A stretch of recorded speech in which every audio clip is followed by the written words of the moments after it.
Bom dia, senhores e senhoras. Retomando a nossa 67ª sessão virtual ordinária do dia 14 de outubro de 2021, anuncio o processo de número 56.27.131/2016, auto de infração, referente ao Simples Nacional. E eu indago ao doutor Willam se os dois processos eles podem ser apreciados em conjunto, já que trata-se da mesma empresa. Pode, senhor presidente. Ok. Esse que se anunciou é o 2011 e o segundo é o exercício 2012.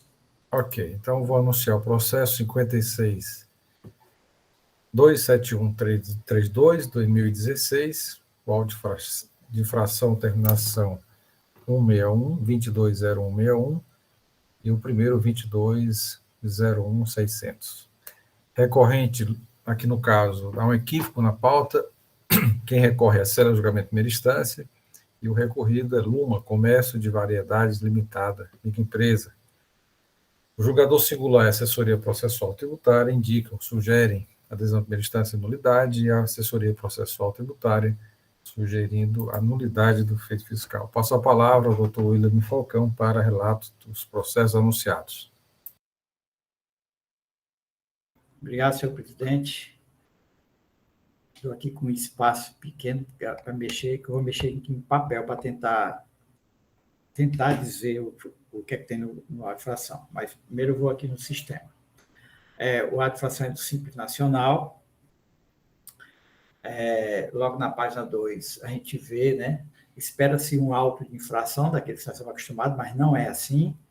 Que auto de infração do Simples Nacional, tem a numeração dele aqui do lado direito, e são 183 páginas. Aqui, folha 1/183. Só que no processo físico, ele não tem isso, só tem aqui o auto de infração e eu vou dizendo outras peças. O auto de infração aqui foi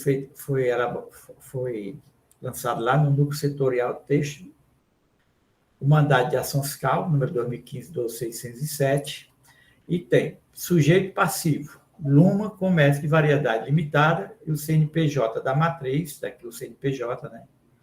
09261260, ao contrário, 95. Essa empresa fica na Rua José Mendonça, 1045, no Genibaú. Primeira coisa, esse é o sujeito passivo. Em seguida, ele traz o CNPJ dos estabelecimentos fiscalizados. São 4 estabelecimentos, né? A Luma Comércio de Variedades Limitada, a primeira que mostra aí, na Avenida Dom Almeida Lustosa, fica na Jurema, Calcaia. A segunda, na Rua Nova Iguaçu, na Jurema, também Calcaia. A terceira, em Planalto Ayrton Senna, ele conhece ali perto do Zé Walter, em Fortaleza. E o quarto fica na Avenida C, no conjunto Nova Metrópole, na Calcaia. Em seguida, ele fala demonstrativo consolidado do crédito tributário. Aí demonstra aqui o imposto de renda da pessoa jurídica, contribuição social sobre lucro líquido, COFINS, PINS, CPP e ICMS. Aí o ICMS é R$ 27.776,46, multa R$ 20.832,45 e os juros R$ 13.521,27. Esses juros estão calculados até junho de 2016. A descrição dos fatos e o enquadramento legal. Aí diz, a descrição dos fatos que originaram o presente auto, os respectivos enquadramentos legais encontram-se em folhas de continuação anexas. Aí, em seguida, vem a infração do Simples Nacional, informação protegida por sigilo. Aí está trazendo aqui a intimação, está intimando o contribuinte, né? Para recolher o débito no prazo de 30 dias.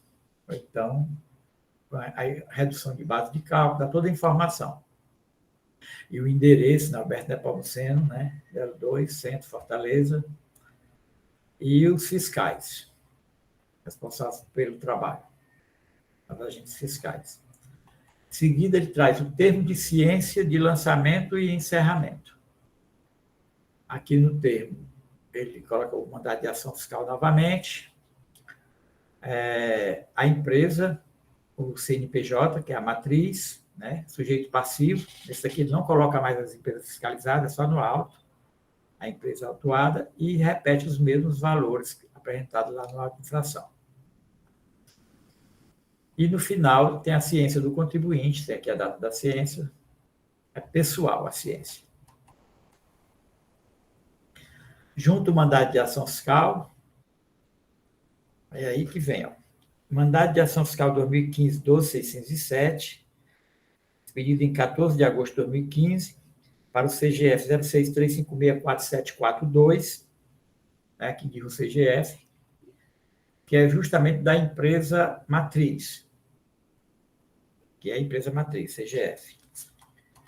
Em seguida, ele traz o termo de início de fiscalização desse mandado de ação fiscal dessa empresa, consciência pessoal, paciência que demora um pouquinho só disso aí.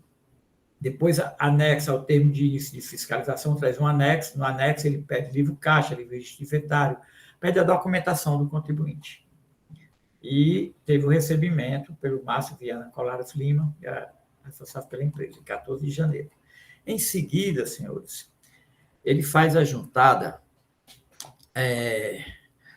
de a planilha de fiscalização, chamada de planilha de fiscalização de empresas optantes do Simples Nacional, para uso no CEFISC.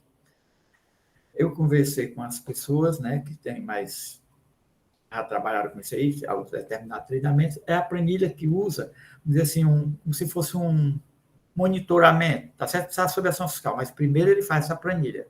Depois de confeccionada esta planilha, é que ela é colocada lá no CEFISC, alimentada no CEFISC a partir dessa planilha. Mas só que essa planilha que ele juntou aqui, os fiscais, ela está totalmente em branco. Tem a planilha, quem estiver acompanhando, você vê que não tem nada de valores informados nela, só colocadas. Certo? Pronto. Depois eu vou falar sobre essa questão dessas planilhas. Está aqui as planilhas. Ele junta as planilhas. Em seguida, vem o termo de conclusão de fiscalização. Quando nós olhamos o termo de conclusão de fiscalização, é aquele padrão do auto de infração comum que nós estamos acostumados. E tem um número do auto de infração, 2016-13759. Esse auto de infração, para essa empresa matriz, foi lavrado apenas um auto de infração fora CEFISC, normal. Esses autos, eu fiquei analisando, eles não foram julgados ainda, estão tramitando no CONAT. A maioria de omitir informação na escrita fiscal, inclusive aplicando o 8L, a maioria deles, mas tem de outros tipos de fiscalização. Não anotei porque não vem ao caso aqui, só para mostrar que esse auto que nós estamos fazendo é aquele auto CEFISC, de omissão de receitas, né? E este auto aqui é de obrigação acessória que foi feita para esse contribuinte. E aí, em seguida, ele faz aquela entrega do protocolo de entrega dos livros e documentos fiscais, que nem é no auto comum, aqui. Aí vem o segundo mandado de ação fiscal.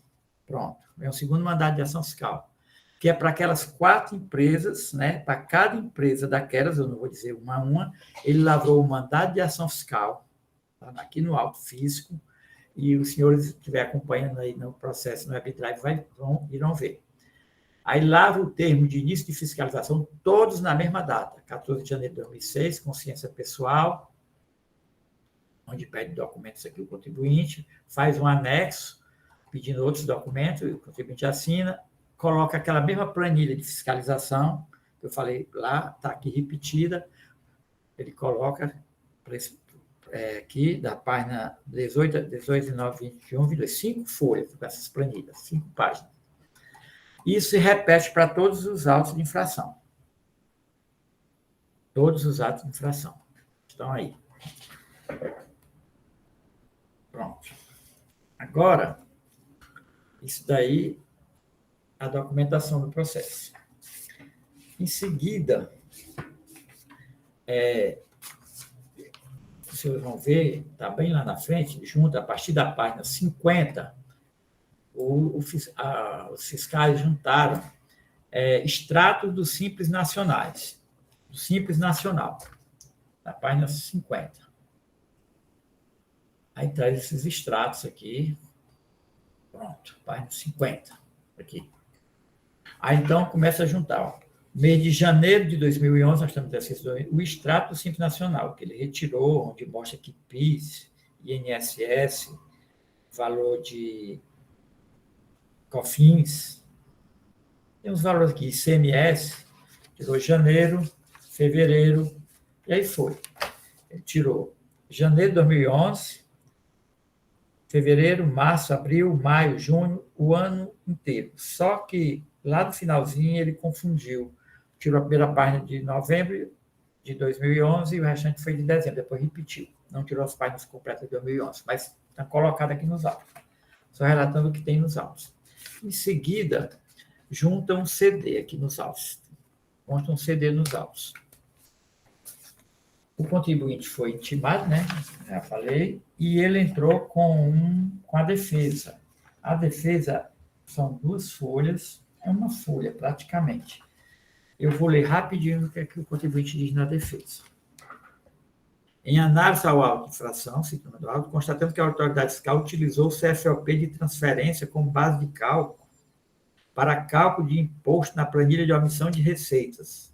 Logo, de acordo com a súmula 166 do STJ, não constitui fato gerador de ICMS o simples deslocamento de mercadoria de um para outro estabelecimento do mesmo contribuinte. Desta forma, aplicou-se bitributação quando a empresa, por ser princípio nacional, vendeu a mercadoria recebida por transferência e pagou o imposto na competência no mesmo instante em que o fisco cobra novamente na transferência o mesmo imposto. Venho, com verdadeiro respeito e acatamento, solicitar impugnação por falta de clareza no auto. Nessa ocasião, o fato gerador seria a venda de mercadoria, não havendo prejuízo ao Estado. Logo, imposto pago antecipado ou por submissão tributária. Aqui eu não entendi. Hora guerreado não pode, deve ser a infração hora guerreado, não pode prosperar, visto que apresenta vício insanável, levando à nulidade do ato administrativo. Somente isso que o contribuinte defende. E junta as peças aqui, fiscal uma parte das peças e um contrato social consolidado. O processo foi para a primeira instância, senhores, e todos aí que estiverem acompanhando terão acesso aqui ao julgamento singular. O julgamento singular está na página 124.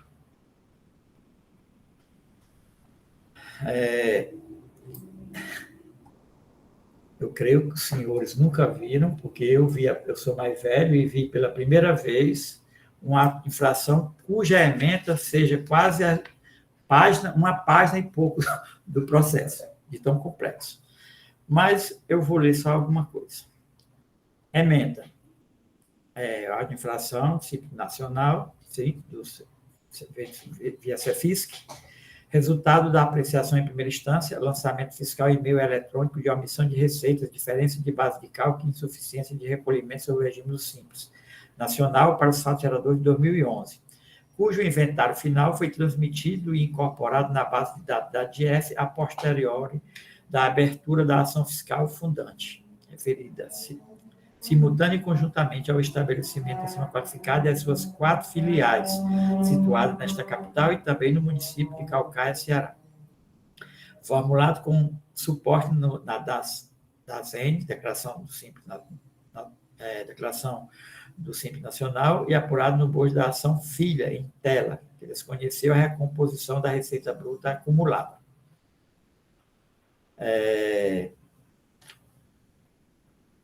Agora eu vou para o final. Está na ementa. Aqui vem.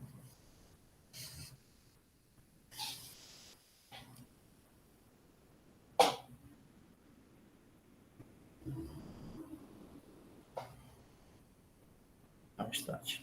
Demonstrada tanto pelos anexos do próprio auto de infração, como dos termos de início de fiscalização que integram os autos impressos neste auto de infração, no processo recebido neste CONAT, nos termos dos artigos 38 e 39 do Decreto 24.568/99, sob a regência da Norma de Execução 03 de 2016, publicado no Diário Oficial de 28 de junho de 2016, 16. Constituição de crédito tributário declarada nula de ofício, sem julgamento do mérito, baseado no artigo 485.4 do Código de Processo Civil, sujeito a novo lançamento.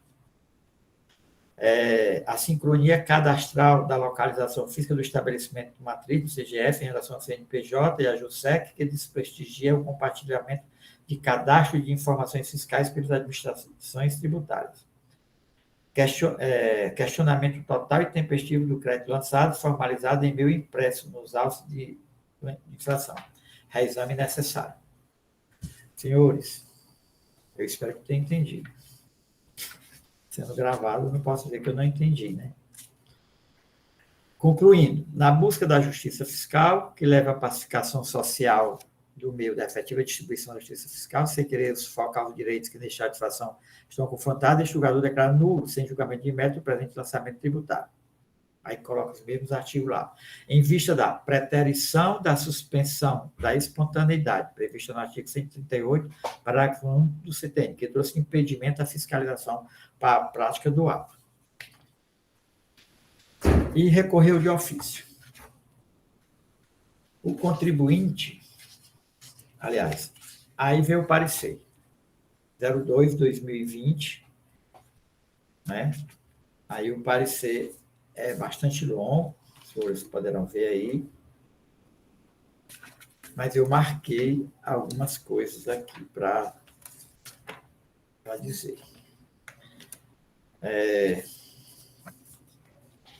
Um instante. Um instante aí, senhor presidente.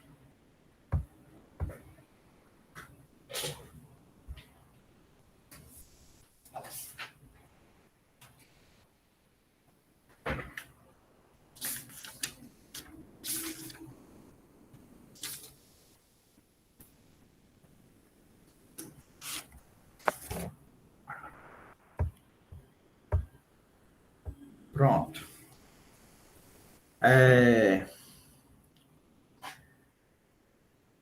O parecer também está sugerindo a nulidade. A nulidade do ato de infração.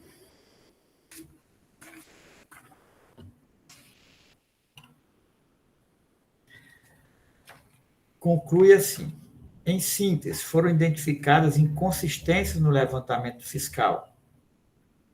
Uso de DIEFs retificadas, aquilo que o fiscal, a primeira instância falou, o julgador de primeira instância, que foram retificadas após o início da ação fiscal, e isso não foi observado e foram levadas em consideração. Em síntese, foram identificadas inconsistências no levantamento fiscal. Uso de DIEFs retificadas depois de iniciada a ação fiscal. Falta de remessa ao CONAT e ao sujeito passivo dos seguintes documentos obrigatórios. Auto de infração completo, aquilo que eu disse no início, são 183 páginas. No processo físico, só tem o auto de infração, que chama, e a folha de rosto, né? Não, eu vou continuar.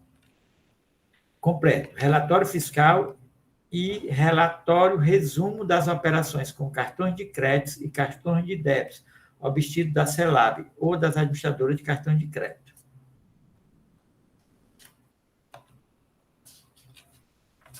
Aqui tem mais, só um instante.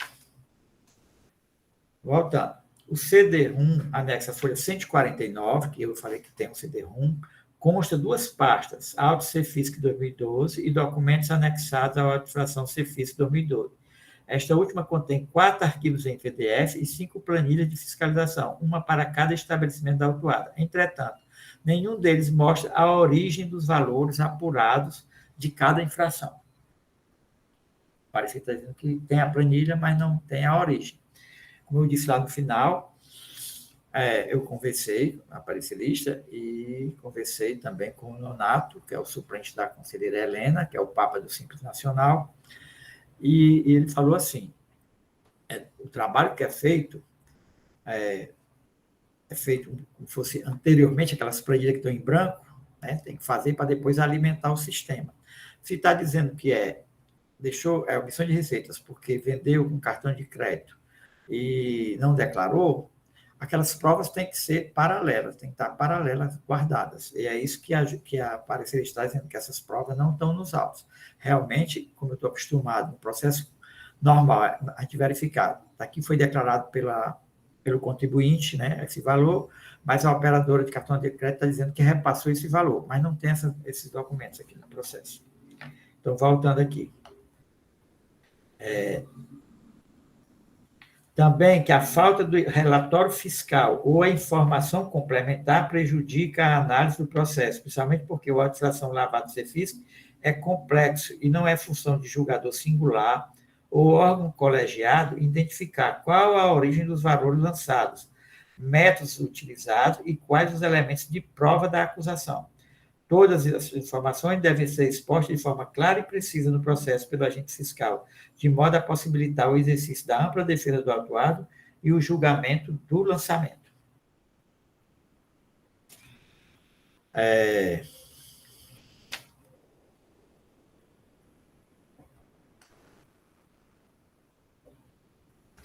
Só mais esse parágrafo que eu vou ler para concluir. Apesar disso, tentou-se identificar qual a origem dos valores e verificou-se que o demonstrativo de percentuais aplicados sobre a receita do Simples Nacional apresenta o campo, diz o campo, receita bruta do período de apuração, preenchimento com o somatório das receitas omitidas, que foram apuradas em cada estabelecimento fiscalizado da empresa, cujos valores estão descritos nas planilhas de fiscalização de empresa do Simples Nacional para uso no CEFIX. CEFIX, aquelas planilhas que eu falei, que estão em branco. Mas depois ela juntou aqui a planilha preenchida. As planilhas de fiscalização de empresa do Simples Nacional para o CEFIX apresentam valores como receitas não declaradas na DASENS ou PGDAS. Porém, não se identificou qual a origem destes valores, nem existe planilhas demonstrativas. Em relação à infração denominada diferença de base de cálculo, opção de receita, diferença de base de cálculo, ela se caracteriza pela existência de nota fiscal emitida, mas cuja receita não foi informada na DASN ou PGDAS, emitida ao fisco. Tal conduta gera falta de recolhimento do tributo relativo a essa receita emitida. Por isso, a listagem de notas fiscais ou cursos fiscais emitidos que não foram declarados ao fisco é essencial neste tipo de infração. E continua mostrando aqui algumas irregularidades. Aí, no final, vem, em face do exposto, sugiro conhecer o reexame necessário, negar provimento, no sentido de manter a nulidade do lançamento proferido pela instância, porém com fundamento diverso daquele descrito na decisão singular. Opina-se pela nulidade por impedimento do agente fiscal e cerceamento ao direito de defesa. Aí cito os artigos 83 da 15.614, artigo 55 do decreto 32.885 de 2018, artigo 80 da resolução do Comitê Gestor do Simples Nacional, e a 94 também. E a norma de execução 03 de 2016 e a edição normativa 08 de 2010. Senhores, eu tentei ser sucinto, porque são muitas informações. Quem estiver acompanhando na Drive vai verificar aí, não sei nem se vai entender, mas eu tentei demonstrar como está colocado o auto de infração. É isso, senhor presidente. Doutor William, só lembrando que esse relato vale para os dois processos. A disposição que eu citei no primeiro está da mesma forma lá, a defesa do contribuinte igual, certo? E a decisão de primeira instância também, falando do inventário, e também o parecer da consultoria tributária, da mesma forma. Obrigado, doutor William. Da forma regimental, passo a palavra ao doutor Matheus Viana Neto, representante da PGE.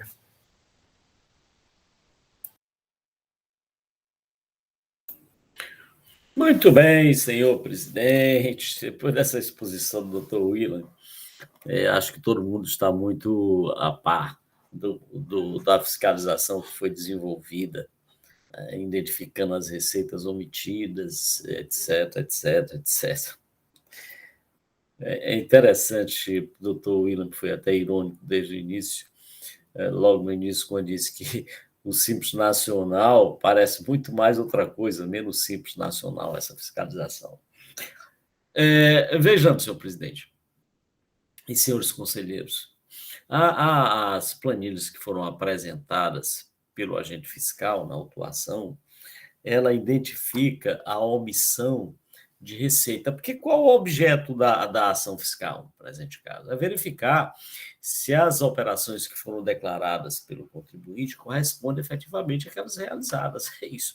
Quer dizer, a questão é simples, não há nenhuma dificuldade em verificar isso, ou seja, com base nas informações que é prestada pelo contribuinte, através da PGDAs, PGDAs, ou da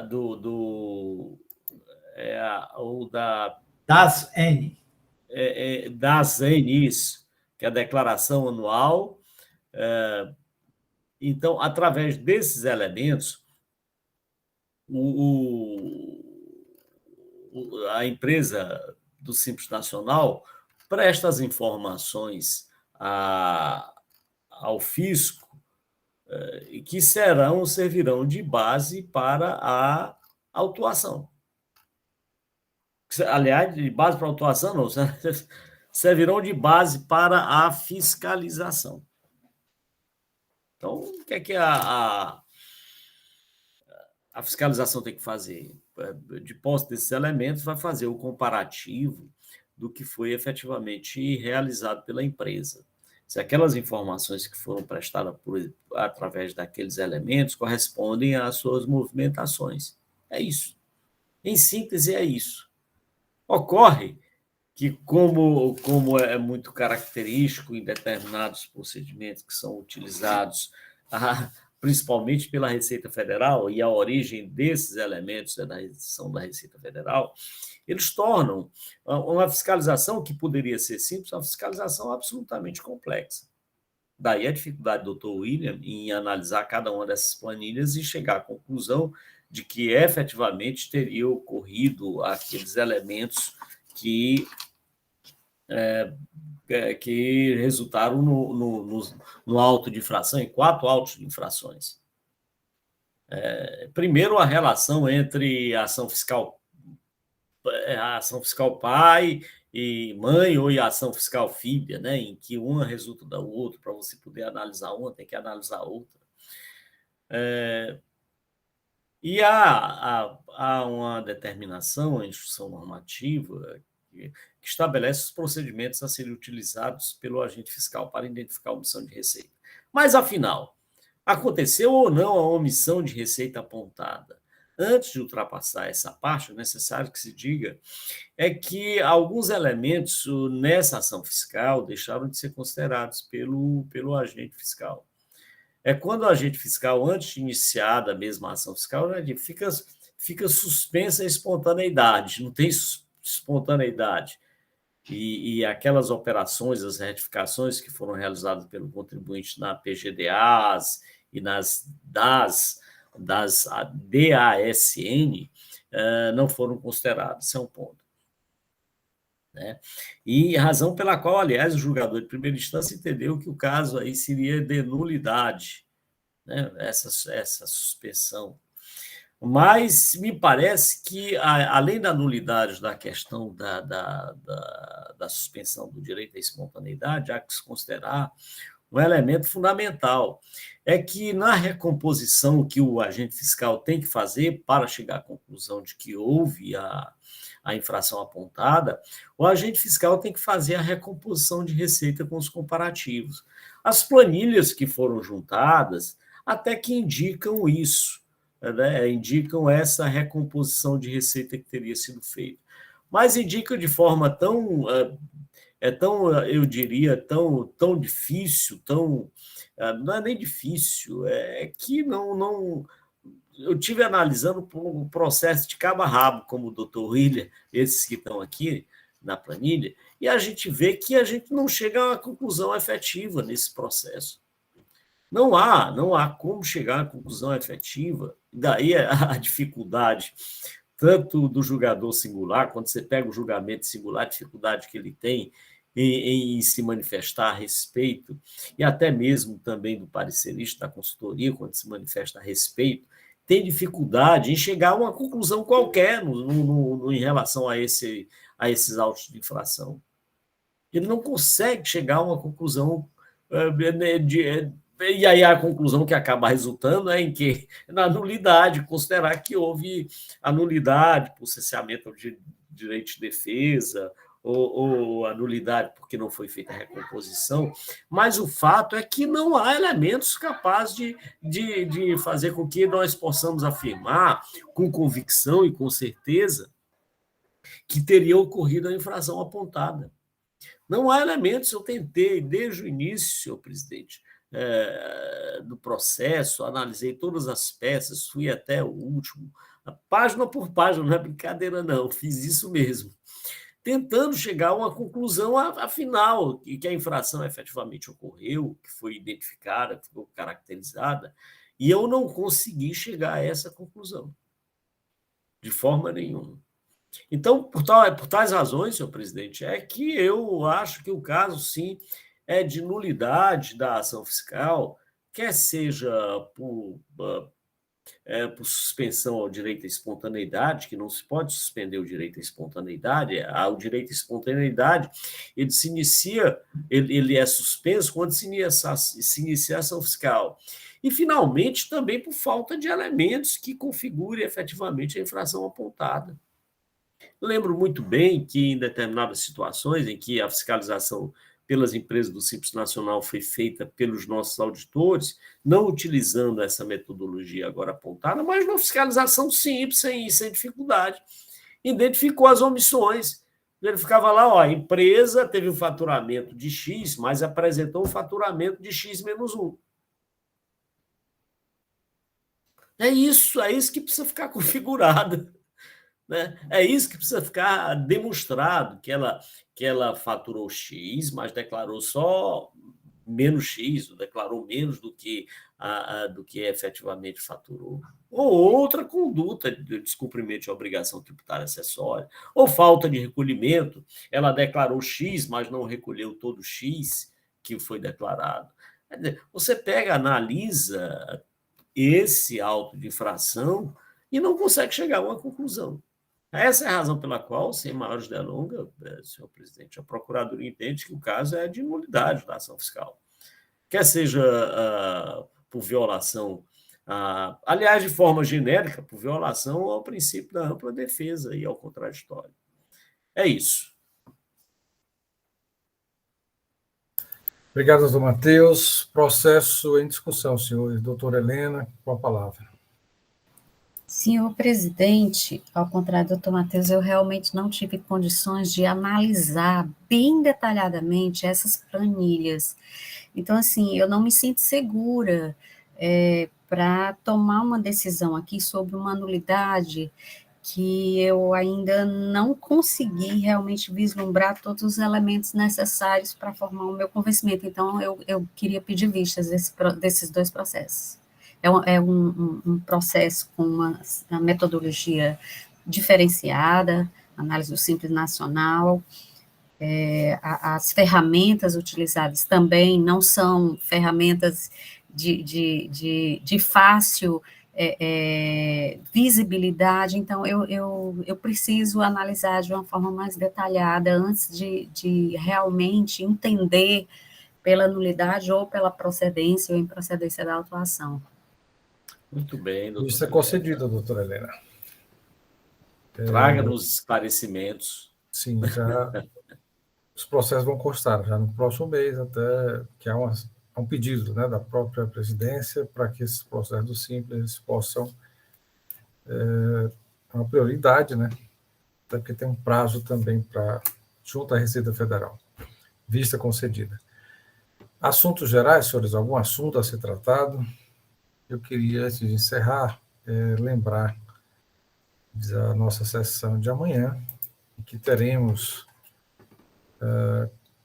um processo da Gerdau Aços Longos, com a presença do Dr. Schubert Farias Machado, um processo antigo já com a gente aqui, foi para a perícia já algumas vezes, e agora retorna, a relatoria da doutora Mônica Maria Castelo, e 4 processos da RD, Comércio e Acessórios Femininos. Também teremos a participação do Dr. Roger Macedo Gonçalves, que foi, inclusive, conselheiro em momentos anteriores, né? Foi conselheiro deste contencioso. Doutora Mônica e doutora Helena têm processos, cada conselheira com 2 processos da relatoria. Então, já anunciado, já a convocação para a nossa 68ª sessão, amanhã às 8h30, com a participação de 2 representantes, né, 2 advogados. Uma boa tarde a todos e até amanhã, se Deus quiser.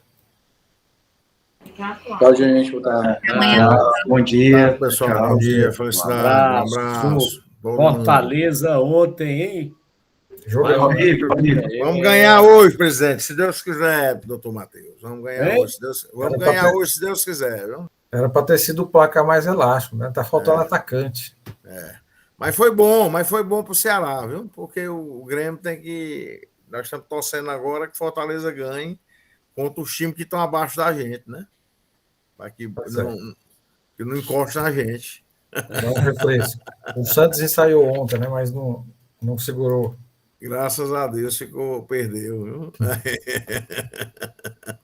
Até logo, senhor. Até amanhã. Um abraço, até Abraço. amanhã. O Matheus amanhã promete, viu? Gerdau. Gerdau é pesado. Gerdau é pesado. Operações para Zona Franca, eu acho. Vamos lá. Até logo. Até amanhã. Um abraço. Tchau.